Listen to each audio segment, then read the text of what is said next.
नमस्कार दोस्तों, आपका हार्दिक स्वागत है। दोस्तों आज हम लोग पढ़ेंगे फाइनेंशियल स्टेटमेंट एनालिसिस। दोस्तों ये आपका बनारस हिंदू यूनिवर्सिटी में जो सीयूसेट है उसमें 15 क्वेश्चन आते हैं 60 मार्क्स का। और जो बीकॉम के एमकॉम के एस्पिरेंट हैं उनके लिए आपका मतलब बीकॉम वाले बच्चों के लिए 15 क्वेश्चन आएगा और एक क्वेश्चन आपका टोटल 4, तो टोटल हो जाएगा आपका 60 मार्क्स का। ठीक है ना, ये बीकॉम वाले बच्चों के लिए है। यही एमकॉम एस्पिरेंट के लिए आपका लगभग 6 से 7 क्वेश्चन, तो एक क्वेश्चन 4 मार्क्स का टोटल आ जाएगा 28, मतलब 30 मार्क्स के आसपास आ जाए। इसके अलावा जो नेट जेआरएफ का प्रिपरेशन करते हैं या फिर कोई गवर्नमेंट जॉब यूपीपीसीएल वगैरह हो गया या फिर कोई भी जहाँ पे कॉमर्स सेक्शन पूछता है और यह चैप्टर होते हैं उसमें आपको 5 से 6 चैप्टर पढ़ने होते हैं और इसका वेटेज ज्यादा होता है। ठीक है ना, और सब सब्जेक्ट के कंपेरिजन में टॉपिक कम है लेकिन वेटेज ज्यादा है। जैसे अकाउंटिंग में आपको ज्यादा टॉपिक, इकोनॉमिक्स में ज्यादा टॉपिक पढ़ने पड़ते हैं लेकिन उसका वेटेज उस हिसाब से है। बट इसमें क्या है कि टॉपिक कम है और वेटेज इक्वल ही उसके बराबर ही है। ये बेनिफिट्स है। कम चैप्टर, 5-6 चैप्टर में आपका 15 क्वेश्चन तैयार हो जाएगा। तो आइए हम लोग इसको स्टार्ट करेंगे और आप पेन कॉपी और जो मटेरियल है उसको आप ले लीजिएगा पास में और लिखते चलिएगा, जिससे कि आपको बहुत ज्यादा हेल्प करेगा। ठीक है ना, तो फाइनेंशियल स्टेटमेंट एनालिसिस आप देखिए, सबसे पहले होता क्या है कि आपको मैं एक बार समरी के रूप में थोड़ा सा हिंट कर देना चाहता हूं कि फाइनेंशियल स्टेटमेंट एनालिसिस बेसिकली हम कब बनाते हैं और क्यों बनाते हैं। आपको पता होगा कि सबसे पहले आप जर्नल बनाते थे। ठीक है ना, जर्नल के बाद आप क्या बनाते थे, लेजर के बाद आप बनाते थे ट्रायल बैलेंस के बाद आप बनाते थे फाइनल अकाउंट के बाद हम बनाते हैं फाइनेंशियल स्टेटमेंट एनालिसिस। मतलब आपको पता चल गया हो कि फाइनेंशियल स्टेटमेंट एनालिसिस किसके बाद का प्रोसीजर है। तो जब हम फाइनल अकाउंट बना लेते हैं उसके बाद का प्रोसीजर आपका फाइनेंशियल स्टेटमेंट एनालिसिस होता है। पहला नंबर आपको यह ध्यान रखना है कि कितना प्रॉफिट आया तो उसका एनालिसिस करना, विश्लेषण करना कि कितना लॉस हुआ, कितना प्रॉफिट हुआ, सेल से प्रॉफिट का क्या परसेंटेज होगा, कितना कैश आया, कितना कैश गया, ये सारा डिटेल जो हम लोग एनालिसिस करते हैं उसको हम लोग कंप्लीट रूप से फाइनेंशियल स्टेटमेंट एनालिसिस एक अलग से सब्जेक्ट के रूप में हम लोग उसको देखते हैं। तो आपको थोड़ा सा आइडिया लग गया होगा कि फाइनेंशियल स्टेटमेंट एनालिसिस में हमको पढ़ना क्या है। और सबसे बड़ी बात कि कंपनी के केस में होता है ना, कंपनी के केस में तो हम लोग यहाँ पे जो कंपनीज एक्ट 2013 है उसके बारे में हम लोग पूरा यहाँ पे कंप्लीट उसका जो प्रॉफिट एंड लॉस बनाने का तरीका, बिजनेस में जो सोल प्रोप्राइटर पार्टनरशिप में जो ट्रेडिंग प्रॉफिट एंड लॉस और बैलेंस शीट बनाने का तरीका टी फॉर्म में होता है, लेकिन यहाँ पे हॉरिजॉन्टल फॉर्म में होगा, उसको हम लोग देखेंगे। ठीक है ना, तो आइए हम लोग इसके बारे में थोड़ा समझते हैं क्या। तो सबसे पहले आपको बता रहा है कि financial statement of company, financial statement of provide information about the profitability, इसको अंडरलाइन कर लीजिएगा। ठीक है ना, क्या प्रोवाइड करता है, प्रॉफिटेबिलिटी। आप व्हाट्सएप करिएगा हमको, ठीक है, तो हम आपको ये पीडीएफ शेयर कर देंगे। ठीक है ना, आप इस नंबर पे व्हाट्सएप करिएगा 6394991271। तो जो कोर्स परचेज किए हैं या जो कोर्स परचेज नहीं किए हैं ये हम दोनों को पीडीएफ फ्री में प्रोवाइड कर देंगे। ठीक है, आप व्हाट्सएप करिएगा। तो फाइनेंशियल स्टेटमेंट ऑफ कंपनी में क्या बता रहा है कि फाइनेंशियल स्टेटमेंट प्रोवाइड इंफॉर्मेशन, क्या प्रोवाइड करता है, इंफॉर्मेशन प्रोवाइड करता है किससे related, financial profitability and financial position. ठीक है ना, किससे रिलेटेड प्रोवाइड करता है, प्रॉफिटेबिलिटी एंड फाइनेंशियल पोजीशन से रिलेटेड इंफॉर्मेशन प्रोवाइड करता है। मतलब आपको पता चल गया हो गया कि फाइनेंशियल स्टेटमेंट एनालिसिस क्या होता है। फाइनेंशियल स्टेटमेंट एनालिसिस, पहले फाइनेंशियल स्टेटमेंट पढ़ना पड़ेगा। तो फाइनेंशियल स्टेटमेंट का मतलब होता है कि जो हमारी कंपनी ने पूरे ईयर्स में कितना प्रॉफिट जनरेट की, प्रॉफिटेबिलिटी पता चलता है और उसकी क्या फाइनेंशियल पोजीशन है, मतलब हमारे पास कितने एसेट्स हैं और कितने लायबिलिटीज हैं, ये हमको आसानी से पता चल जाता है। ठीक है ना, ये हमको आसानी से पता चल जाता है। तो अब वही बता रहा है कि एज पर सेक्शन 2 है ना, as per section 2 sub section 40 of the companies act 2013। अब आपको ये भी याद होगा कि कंपनीज एक्ट 2013 चल रहा है। Financial statement relation to a company include, अब कह रहा है कि फाइनेंशियल स्टेटमेंट में क्या क्या चीजें हम लोग इंक्लूड करते हैं। तो सबसे पहले आपका बैलेंस शीट आता है। ठीक है ना, इसमें एज एट लिखा जाता है, इस चीज को ध्यान रखना। ये क्वेश्चन आया हुआ है कि बैलेंस शीट में एज एट होता है कि फॉर द, मतलब पॉइंट ऑफ टाइम होता है कि पॉइंट फॉर के लिए, मतलब फॉर द ईयर एंडेड होता है कि एज एट होता है। तो आपको ध्यान रखना होगा एज एट होता है या एज ऑन होता है। ठीक है ना, या एज ऑन या एज एट। तो बैलेंस शीट मतलब फाइनेंशियल ईयर का उसका फाइनेंशियल पोजीशन पता करने के लिए क्या बनाते हैं, बैलेंस शीट बनाते हैं। उसके बाद statement of profit and loss बनाते हैं, जिसमें ट्रेडिंग प्रॉफिट एंड लॉस दोनों एक साथ मर्ज करके बनाए जाते हैं, ठीक है ना। और उसके बाद कुछ एक्सप्लेनेटरी नोट्स, कैश फ्लो वगैरह सारी चीजें यहाँ पे हम लोग डिस्कस करते हैं। कहने मतलब आपको पता चल गया होगा कि फाइनेंशियल स्टेटमेंट में क्या क्या बनाना पड़ता है, बैलेंस शीट और उसके प्रॉफिट एंड लॉस का स्टेटमेंट बनाना पड़ता है। और इस चीज को आपको ध्यान रखना होगा कि ये जो कंपनीज एक्ट, जो कि क्वेश्चन आए हुए हैं एग्जाम में, जो आपका कंपनीज एक्ट ओल्ड वाला कंपनीज एक्ट था, उस कंपनीज एक्ट में आपको मैं बता दूं 1956 में जो कंपनीज एक्ट था उसके अकॉर्डिंग जो शेड्यूल 6 था उसके अकॉर्डिंग प्रोफार्मा दिया था, बट अब खत्म हो गया है। कंपनीज, अगर कोई पुराना बुक आप पढ़ रहे हो इसलिए मैं बता रहा हूं कि अगर नया जो कंपनीज एक्ट आया 2013 उसके अकॉर्डिंग उसका जो सेक्शन 129 है, ध्यान रखना, कंपनीज एक्ट 2013 के सेक्शन 129 के अकॉर्डिंग शेड्यूल 3 के पार्ट ए में बैलेंस शीट का प्रोफार्मा है और पार्ट बी में प्रॉफिट एंड लॉस का प्रोफार्मा है। यह है आपको याद करने वाली बात है, ठीक है ना। क्या क्या इसमें से आपको कितने, इतने ही पॉइंट में आपका क्वेश्चन बन गया। कंपनीज एक्ट इस समय कौन चल रहा है लेटेस्ट, 2013, उसके किस सेक्शन में बोला गया है प्रॉफिट एंड लॉस और बैलेंस शीट का प्रोफार्मा है, तो सेक्शन 129 में। कौन सा शेड्यूल है, शेड्यूल 3 में। कितने शेड्यूल, कौन सा शेड्यूल में, शेड्यूल 3 में आपका प्रोफार्मा है। शेड्यूल 3 के पार्ट ए में बैलेंस शीट का है और पार्ट बी में या पार्ट 2 में क्या है, प्रॉफिट एंड लॉस का है। क्लियर है ना। अब यहां पे आपको बैलेंस शीट का प्रोफार्मा बता रहा है। पहले हम लोग बैलेंस शीट जब बनाते थे तो उसका टी फॉर्म होता था। मान लेते हैं ऐसे, जैसे कॉपी है आपकी, ठीक है, ये अगर आपकी कॉपी है तो यहां पे हम लोग जनरली लिखते थे, क्या लिखते थे, यहाँ पे लिखते थे लाइबिलिटीज, अमाउंट, एसेट्स और अमाउंट, ऐसे करके हम लोग इसको लिखते थे। बट आपका टी फॉर्म हो गया है, ऊपर एसेट्स और सॉरी ऊपर लाइबिलिटीज और जो राइट साइड में एसेट्स होता था। मतलब जो आपका प्रोफार्मा, यह प्रोफार्मा था, उस प्रोफार्मा को चेंज किया नहीं है बहुत सारा चीज, बस क्या है कि जो टी फॉर्म में था इट्स राइट साइड वाले आइटम को कट करके इसके नीचे पेस्ट कर दिया है और कुछ नहीं है ना। टी फॉर्मेट का मतलब क्या है कि जो आपका प्रोफार्मा था, प्रोफार्मा वही है, बस आपको करना क्या था कि जो उन्होंने कॉपी पेस्ट कस्ट करके उन्होंने क्या किया कि जो राइट साइड का एसेट्स वाला आइटम था लायबिलिटीज के नीचे कर दिया, तो जो हॉरिजॉन्टल था, चौड़ा रूप में था, उसको लंबवत में कर दिया, वर्टिकल में कर दिया ना, वर्टिकल फॉर्म में कर दिया, ठीक है। अब इसमें आपको याद करने वाली बात है कि इसमें जो प्रोफार्मा आपको याद करना है और इसमें कौन कौन से पॉइंट आपको ज्यादा इंपॉर्टेंट है वो मैं आपको बता दूंगा, चुटकी में आपको समझ में आ जाएगा कि अच्छा प्रोफार्मा ही है।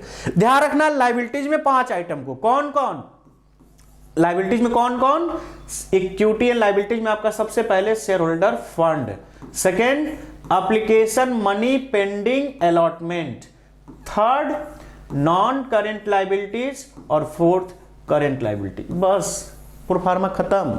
यही 4 मेन हेडिंग, इसको हम लोग क्या बोलेंगे, मेन हेडिंग। क्या बोलेंगे दोस्तों, मेन हेडिंग। इसके अंदर जो शेयर होल्डर फंड क्या आएगा, share capital, share warrant, reserve and surplus, ये सब क्या हो जाएंगे, सब हेडिंग हो जाएंगे। तो लायबिलिटीज में मेन हेडिंग कौन कौन है, लायबिलिटीज में मेरे दोस्तों मेन हेडिंग है share holder fund, application money pending allotment, non current liabilities and current liabilities. ये आपके क्या हैं, ये आपके दोस्त हैं, मतलब ये आपके मेन हेडिंग हैं। मेन हेडिंग के अलावा दोस्तों ये आपका मेन हेडिंग हो गया और ये आपका क्या हो गया, सब हेडिंग जो इसके अंदर आते हैं, जैसे नॉन करेंट लायबिलिटीज के अंदर long term borrowing, long term provision, ये सब क्या हो जाएंगे, सब हेडिंग हो जाएंगे, ठीक है। अभी आगे हम आपको समझाएंगे कि कौन मेन हेडिंग है, कौन सब हेडिंग है। जैसे आपको बोल देंगे इक्विटी शेयर कैपिटल, तो इक्विटी शेयर कैपिटल आपका आइटम हो गया, सब heading share capital, main heading share holder fund. उसी तरीके से डिवेंचर आइटम्स हो गया, सब हेडिंग लॉन्ग टर्म लायबिलिटीज, ठीक है, long term borrowing, main heading non current liabilities. ऐसे आपको पहचानना पड़ेगा कौन सब हेडिंग है, कौन मेन हेडिंग है। तो मेन हेडिंग बस याद कर लीजिए, सब हेडिंग आपको अपने आप आ जाएगा, आइटम दिया रहेगा तब पहचान ही लोगे, ठीक है ना।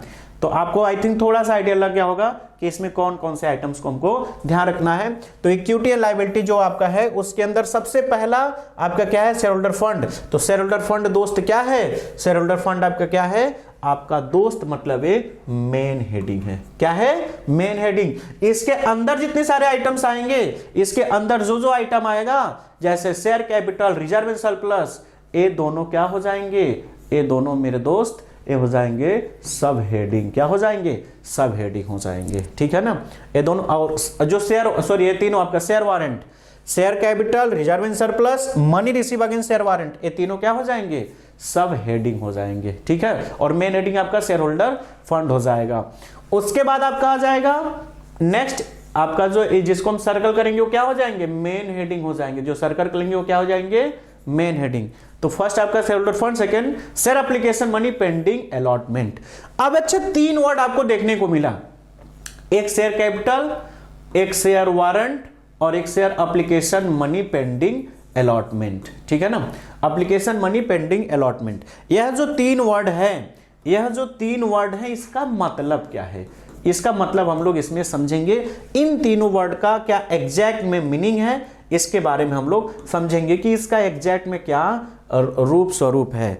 ध्यान रखिएगा दोस्तों, अगर हमने, हमारी कंपनी है अल्पाइन लिमिटेड और हमारी कंपनी का आप शेयर लिए, सॉरी हमारी कंपनी में आपने एप्लीकेशन दिया है शेयर देने के लिए, हमने आपसे पैसे भी ले लिए और हमने शेयर का सर्टिफिकेट दे दिया, उस पैसे को हम लोग लिखेंगे शेयर कैपिटल में। क्या ध्यान रखना है?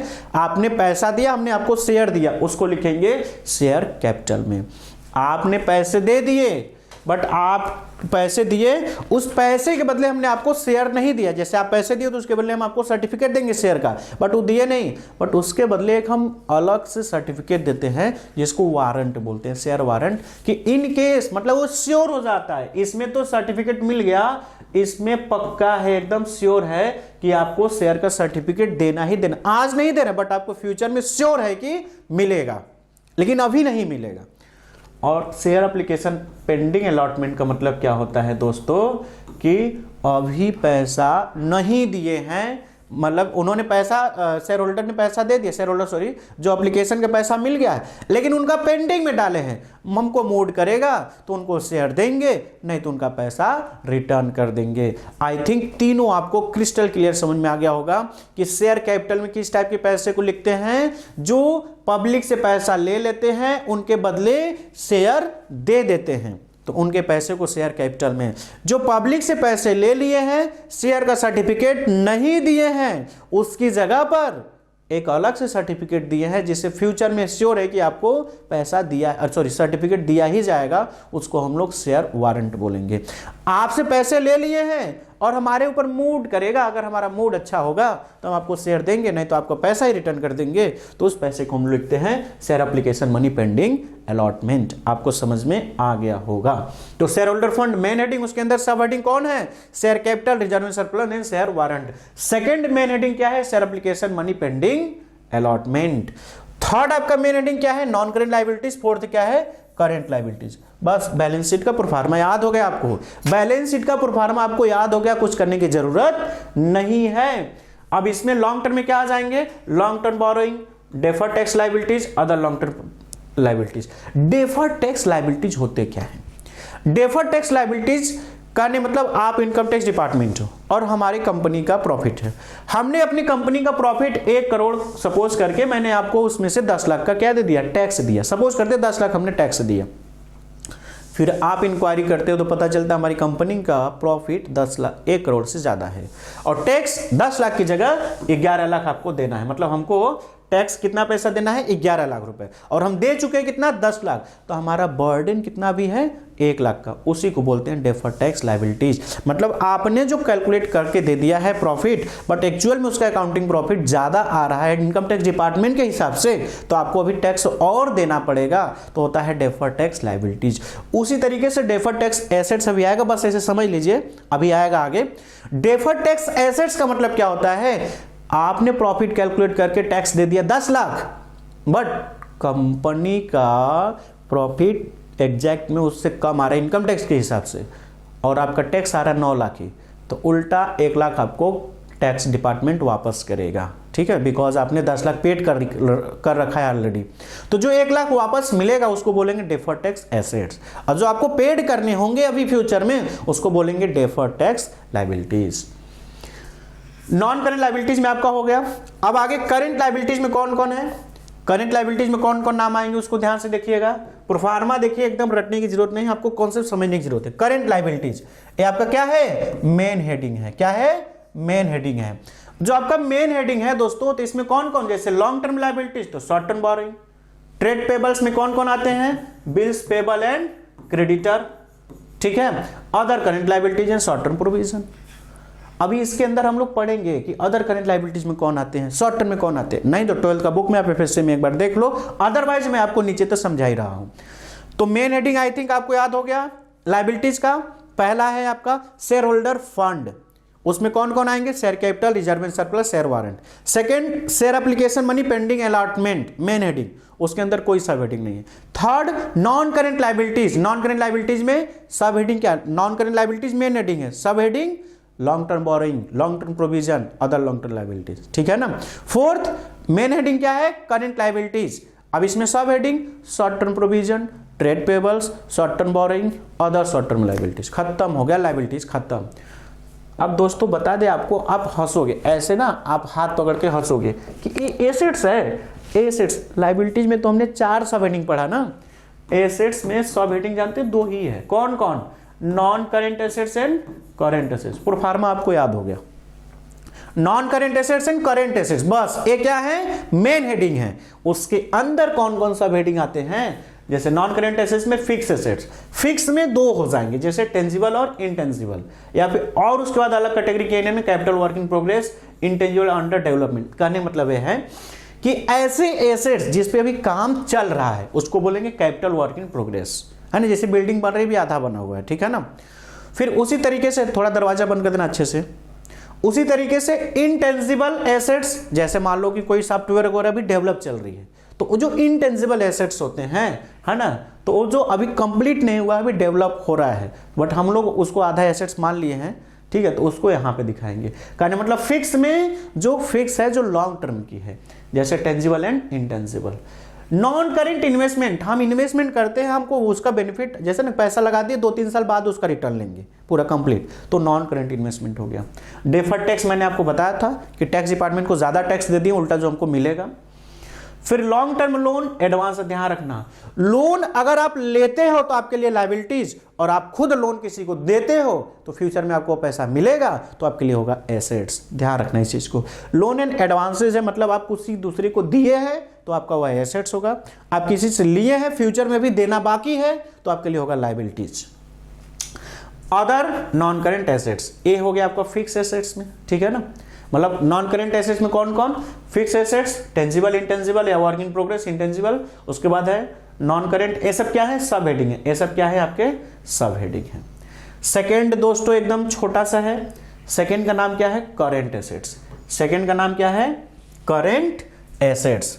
अब जो करेंट एसेट्स में याद क्या करना, चुटकियों में, करेंट एसेट्स है तो उसमें क्या करना आपका, करेंट इन्वेस्टमेंट, मतलब ऐसा इन्वेस्टमेंट जो 1 साल के अंदर ही उसको हम बेच के कैश में कन्वर्ट कर लेंगे, है ना, वो आपका करेंट इन्वेस्टमेंट है। जैसे short term marketable security, stock या इन्वेंट्री जो हमारे पास है, cash in cash equivalent, cash in equivalent मतलब होता है कैश प्लस ऐसे आइटम जो विद इन 3 महीने के अंदर कैश में कन्वर्ट हो जाए, उसको इक्विवेलेंट बोलते हैं, क्लियर है ना। ट्रेड रिसीवेबल में आपका आता है bills receivable and debtors, trade receivable में कौन कौन आते हैं, bills receivable and debtor. Short term loan, जो आप किसी दूसरे को लोन दिए हो 1 साल के अंदर के लिए, वो आपका शॉर्ट टर्म लोन एडवांस हो जाएगा। अदर करेंट एसेट्स, तो आपको प्रोफार्मा रटने की जरूरत नहीं है, चुटकी में 2 एसेट्स 4 लायबिलिटीज, उसके अंदर सब हेडिंग है। अब हम लोग आगे पढ़ेंगे अलग प्रोफार्मा, ठीक है ना, जिसका नाम होगा स्टेटमेंट प्रॉफिट एंड लॉस का प्रोफार्मा होगा, ठीक है ना। इसका कौन सा प्रोफार्मा दिया गया है, इसमें बोला गया था कंपनीज एक्ट 2013 के सेक्शन 129 के शेड्यूल 3 के पार्ट बी या पार्ट 2 में किसका प्रोफार्मा है, स्टेटमेंट प्रॉफिट एंड लॉस में।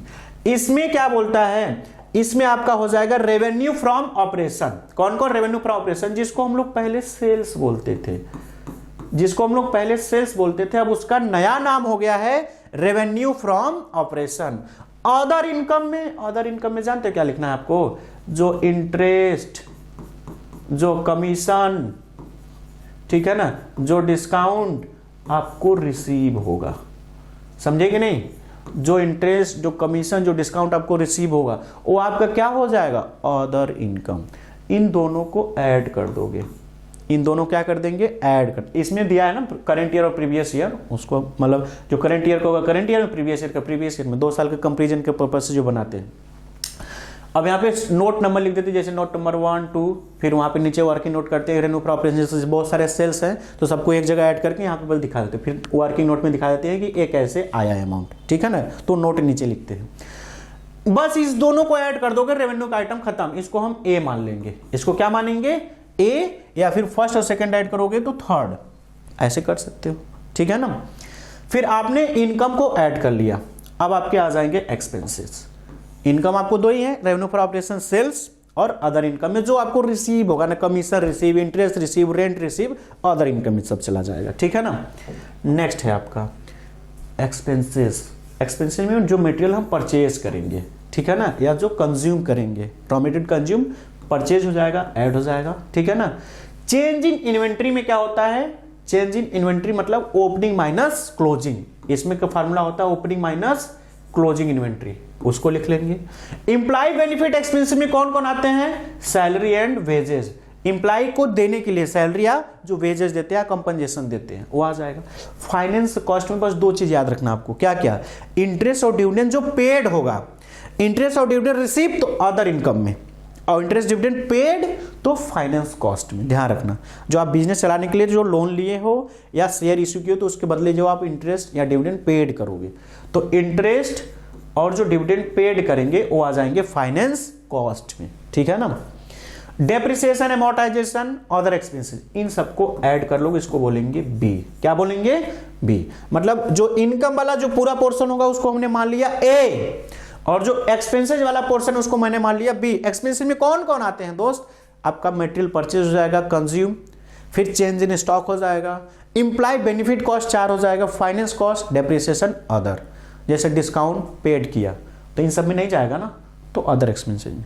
रेंट पेड किया, इन सब में नहीं जाएगा ना, अदर एक्सपेंसेज में, है ना। इस तरीके से कमीशन पेड किया, अदर एक्सपेंसेज, मतलब जो इन सब में नहीं जाएगा उसमें कहां जाएगा, अदर एक्सपेंसेज। जिसका कोई नहीं उसका अल्पाइन क्लासेस, उसी तरीके से जो खर्चे इन सब में नहीं जाएंगे कहां जाएंगे, अदर एक्सपेंसेज में।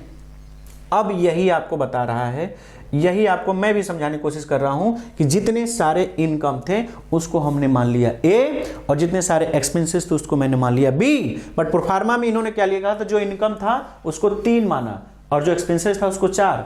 तो अब इनकम है ए और एक्सपेंसेस है बी, तो अब ए माइनस बी बोलो चाहे 3 - 4 बोलो, मतलब वही है। इनकम में से एक्सपेंसेस माइनस करोगे तो आपका आ जाएगा पीबीटी। क्या आ जाएगा, PBT, profit before tax. Income में से एक्सपेंसेस माइनस करेंगे तो क्या आएगा, पीबीटी आएगा, प्रॉफिट बिफोर टैक्स। अब उसमें से आपको क्या करना है, टैक्स को माइनस कर देना है। तो जब टैक्स माइनस करोगे तो आ जाएगा आपका पीएटी, है ना, प्रॉफिट आफ्टर टैक्स। टैक्स में से मतलब पीबीटी में से टैक्स माइनस कर दोगे तो क्या बचेगा, प्रॉफिट आफ्टर टैक्स। और वही प्रॉफिट आफ्टर टैक्स को नंबर ऑफ इक्विटी शेयर से डिवाइड करेंगे तो आ जाएगा अर्निंग पर शेयर, है ना।